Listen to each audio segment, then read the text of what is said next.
الله الرحمن الرحيم. برادران اسلام، اللہ کی توفیق سے الحمدللہ چند دنوں سے سیرت نبی پاک صلی اللہ علیہ وسلم کے بارے میں ذکر ہو رہا ہے۔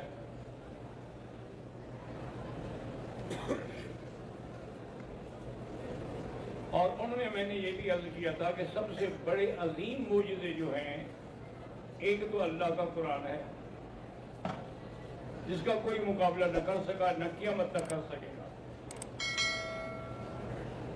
إِن لَّمْ تَفْعَلُوا وَلَن تَفْعَلُوا۔ اور اس کے بعد دوسرا عظیم معجزہ جو ہے وہ شق صدر ہے۔ یاد رکھیں، ایک ہے شرح صدر۔ شرح صدر کا معنی ہوتا ہے کہ اللہ تبارک و تعالیٰ دل و دماغ کو پھر کھول دے۔ ایک ہے شق صدر کے باقاعدہ آپریشن کیا جائے، کاٹا جائے۔ شق صدر جو ہے اس کے بارے میں علماء نے لکھا ہے کہ تقریباً کوئی 5 دفعہ ہوا ہے۔ ہم جو ذکر کر رہے ہیں یہ معراج پر جانے سے پہلے کا ہے۔ حضور صلی اللہ علیہ وسلم حتیم میں تھے کہ جبرائیل اور میکائیل آئے، انہوں نے حضور کو اٹھایا اور بیر زمزم پہ لے گئے، اور وہاں جا کر حضور صلی اللہ علیہ وسلم کے سینے کو اوپر سے لے کر اسفل بطن تک چاک کیا، اور آپ کا دل مبارک بھی نکالا اور زمزم کے پانی سے دھویا۔ اسی لیے علماء نے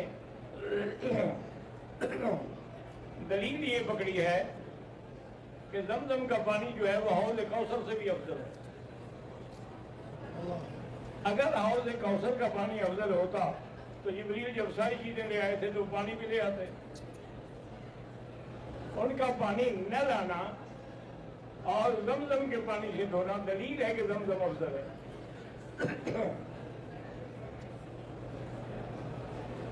اور بعض علماء کرام نے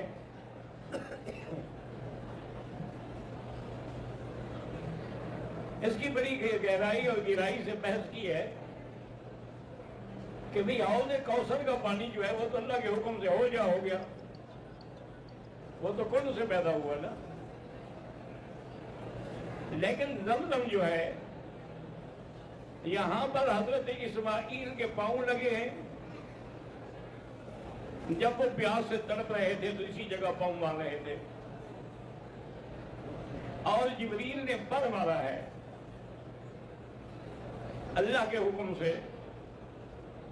تو پیغمبر کے پاؤں ہیں، جبریل کا پر ہے اور حکم خدا ہے، کیونکہ جبرائیل پر خود تو نہیں مار سکتے جب تک اللہ حکم نہ دے۔ پھر یہ پانی کا چشمہ نکلا۔ والدہ آپ کی ام اسماعیل جو تھی وہ صفا والی اس جام کے بعد دوڑ رہی تھی، ڈھونڈ رہی تھی کہ کہیں سے بھی پانی نظر آ جائے۔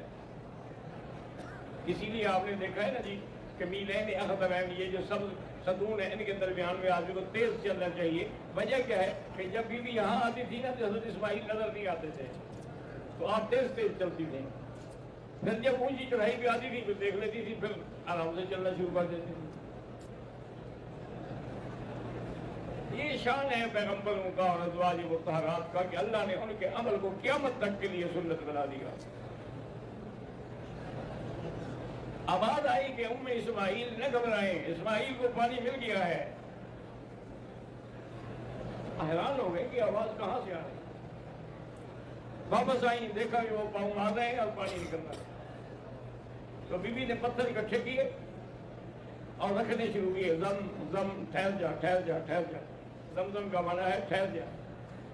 اس لیے حضور فرماتے تھے رحم اللہ ام اسماعیل، اللہ حضرت اسماعیل کی اماں پہ رحمت کرے، اگر وہ نہ روکتی تو یہ پوری دنیا میں چشمہ چڑھ جاتا۔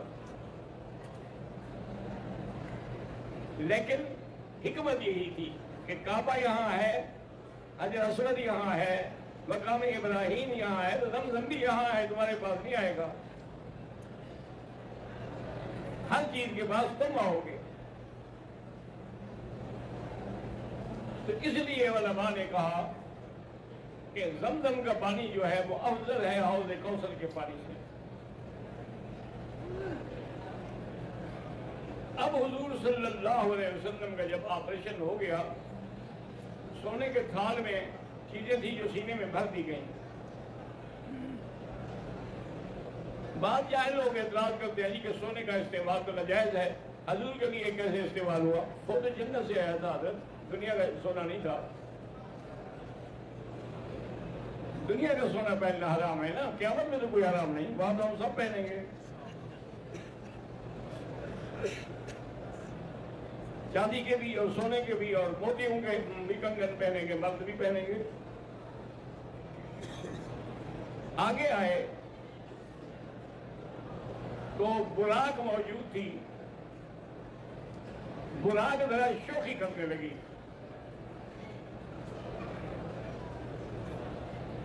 تو حضرت جبرائیل علیہ السلام نے مخاطب ہو کے فرمایا کہ براق میں پتا ہے کہ آج تجھ پہ کون سوار ہونے والا ہے؟ کہ افضل الانبیاء ہے اور امام الانبیاء ہے، تم شوخی کر رہی ہو.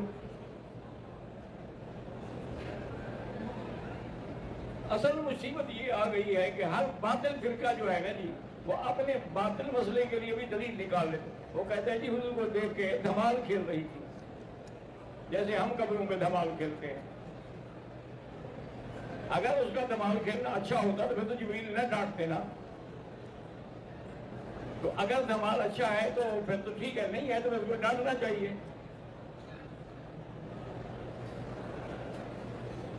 ایک حدیث میں آتا ہے نا کہ حضور جبل احد پہ کھڑے تھے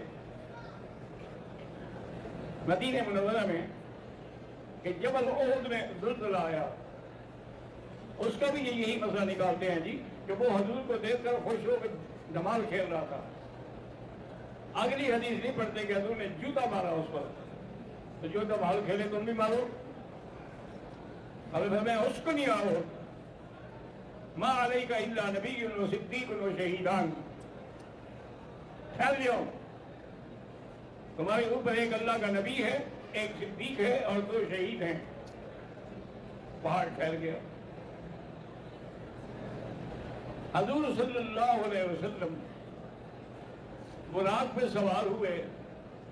اب اسی سے اندازہ لگائیں کہ حضرت جبرائیل جو ہے وہ بھی نوری فرشتے ہیں اور 70,000 فرشتہ حضور کے جلد میں چل رہا ہے. نور پیچھے بھاگ رہا ہے اور بشر اوپر بیٹھا ہوا ہے. تو معلوم ہوا کہ مقام بشریت جو ہے وہ بلند ہے.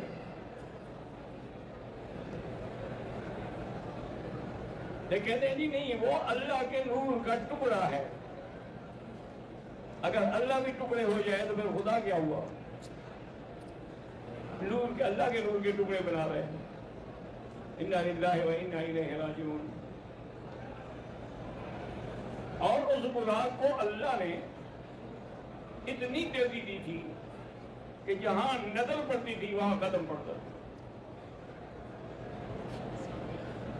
ایک جگہ پہ آئے تو جبرائیل نے براق روک دی، کہا حضور اترے. حضور پاک اترے، فرمایا یہ جگہ جو ہے نا، یہ ٹیلا دیکھ رہے ہیں لال لال ریت والا، اس کے نیچے ایک قبر ہے حضرت موسیٰ علیہ السلام کی. یہاں 2 رکعت نفل پڑھ لیں، تمہارے بھائی کی قبر ہے. حضور فرماتے ہیں کہ میں نے بڑا غور سے دیکھا تو موسیٰ قائم یصلی فی قبرہ، کھڑے ہو کے نماز پڑھ رہے تھے اپنی قبر میں. اب آپ خود اندازہ لگا لیں کہ روح بھی نماز پڑھتا ہے یا روح مال جسد پڑھتے ہیں. آگے گئے، پھر اس نے براق کو روکا اور کہا حضور یہ ماء اللہ ہے جہاں عیسیٰ علیہ السلام پیدا ہوئے. وہ تو بغیر باپ کے پیدا ہوئے تھے نا. ہمیں یہاں بھی آپ 2 رکعت پڑھ لیں. وہاں بھی 2 رکعتیں پڑھی اور اس کے بعد حضور صلی اللہ علیہ وسلم مسجد اقصیٰ پہنچے. جبریل علیہ السلام نے صخرہ، ایک پہاڑ تھا، اس میں انگلی سے سوراخ کیا اور براق کو باندھ دیا.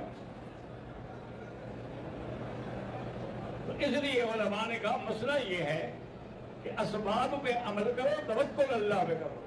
ورنہ براق کی طاقت تھی وہ جبریل سے بھاگ جاتی. وہ سبق دیا کہ اسباب دنیا پر عمل کرو لیکن سہارا اسی کا لو.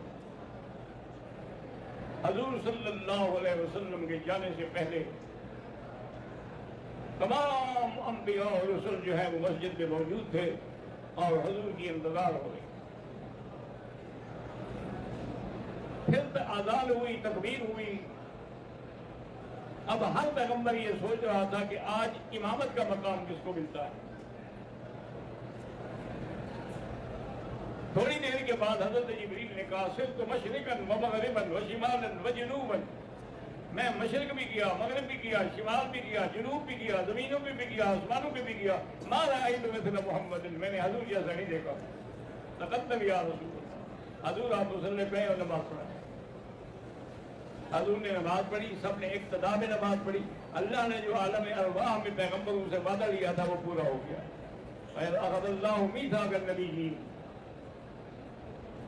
تو آج ان پیغمبروں نے حضور کے پیچھے نماز پڑھ کے وہ وعدہ پورا کر دیا کہ اگر میرا رسول ہے تو لتؤمنن بہ ولتنصرنہ.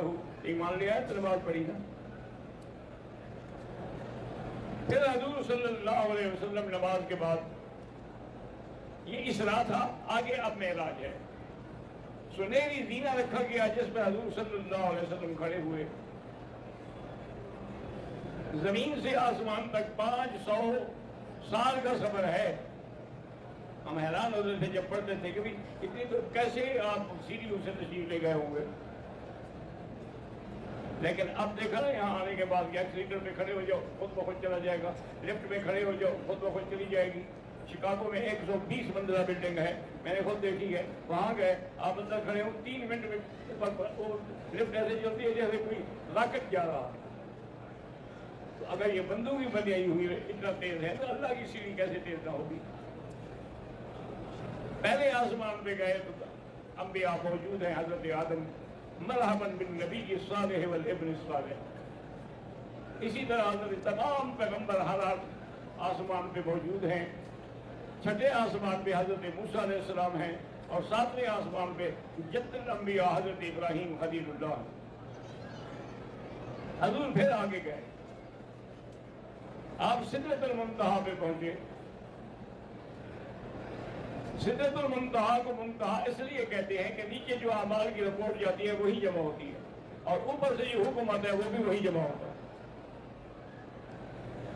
تو جبریل نے کہا حضور اب میری تو حد ہو گئی، میں آگے نہیں جا سکتا، لیکن آپ نے تو جانا ہے. حضور صلی اللہ علیہ وسلم میں سدرہ سے بھی آگے گئے، رف آیا، صریف الاقلام تک پہنچے. اس کے بعد حضور اللہ کے دربار میں گئے، عرش معلیٰ کے قریب گئے، اللہ سے ہم کلام ہوئے اور حضور نے 3 تحفے پیش کیے اللہ کی دربار میں. وہ 3 تحفے کیا تھے؟ التحیات للہ والصلوات والطیبات. یہ 3 تحفے اللہ نے 3 انعام عطا فرمائے. السلام علیکم ایھا النبی ورحمۃ اللہ وبرکاتہ.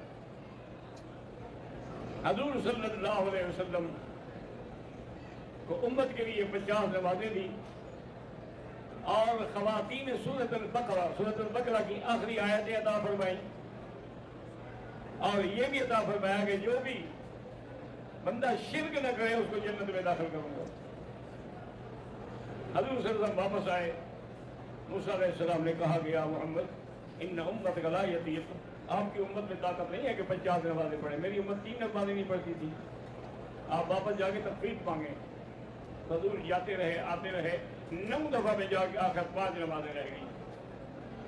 لیکن ساتھ یہ بھی فرما دیا گیا کہ پڑھیں گے 5 اب لکھیں گے 50، کیونکہ اللہ کا فیصلہ کبھی نہیں بدلتا. لا تبدیل لکلمات اللہ. حضور صلی اللہ علیہ وسلم واپس مکے میں آئے اور اللہ کی شان دیکھے نا جی کہ پوری رات بھی نہیں گزری، کیونکہ قرآن میں یہی ہے نا اسریٰ بعبدہ لیلا، یہ تنوین ہے. والتنوین یفید القلہ، تنوین قلت کا فائدہ بھی دیتی ہے جیسے کثرت کا فائدہ دیتی ہے. پوری رات نہیں گزری. صبح کو حضور پاک نے معراج کا واقعہ سنایا. کافروں نے تو شور کر دیا. انہوں نے کہا یہ ممکن ہے کہ رات کا کچھ حصہ گزرے آدمی آسمانوں سے اور سدرۃ المنتہا سے ہو کے آ جائے. انہوں نے کہا جی ہم نہیں مانتے. البتہ ہمارا ایک مطالبہ ہے، وہ یہ ہے کہ ہم نے آسمان اور سدرہ تو نہیں دیکھا، لیکن بیت المقدس کو ہم نے دیکھا ہے۔ آپ ہمیں بتائیں کہ اس کے کتنے دروازے ہیں، اس کی کتنا کڑیاں ہیں؟ اسے بتائیں، میں کڑیاں گننے گیا تھا، دروازے دیکھنے گیا تھا۔ حضور فرماتے ماں کرے تو مجھے اتنا تکلیف کبھی نہیں ہوئی جو اس دن ہوئی کہ اب میں ان بدبختوں کو کیا جواب دوں۔ اللہ نے میری عادت کی کہ بیت المقدس کو میرے سامنے کر دیا کہ میرا نبی آپ دیکھتے جائیں اور جواب دیتے جائیں۔ اب جو سوال کرتے کافر حضور دیکھ کے جواب دے دیتے، سب جواب مل گئے۔ آخر انہوں نے کہا جی ہم ایسا کریں گے کہ جو لوگ باہر سے آئیں گے نا مکے کے، ان سے پوچھیں گے پھر ہم تسلی کریں گے۔ اور میں ٹھیک ہے پوچھو۔ اب وہ جس سے بھی پوچھتے تھے وہ کہتے ہیں جی بالکل ٹھیک ہے۔ بلکہ آپ حیران ہوں گے کہ آج کل اس نئے دور میں جو سائنس نے ترقی کی ہے اور انہوں نے چاند پر پہنچ کے دیکھا ہے، تو اس کے اندر وہ درمیان میں دو ٹکڑے ہو کے جڑا ہوا معلوم ہوتا، ان شکل قبر کا جو قصہ تھا وہ سچا ہو گیا ہے۔ حضور صلی اللہ علیہ وسلم نے فرمایا کہ ہاں آپ پوچھیں جس سے جو پوچھنا چاہتے ہیں۔ وہ پوچھتے رہے، سب لوگوں نے تصدیق کی، اور حضور صلی اللہ علیہ وسلم کا یہ معجزہ عظیمہ تھا جس کا کوئی توڑ نہیں کر سکا۔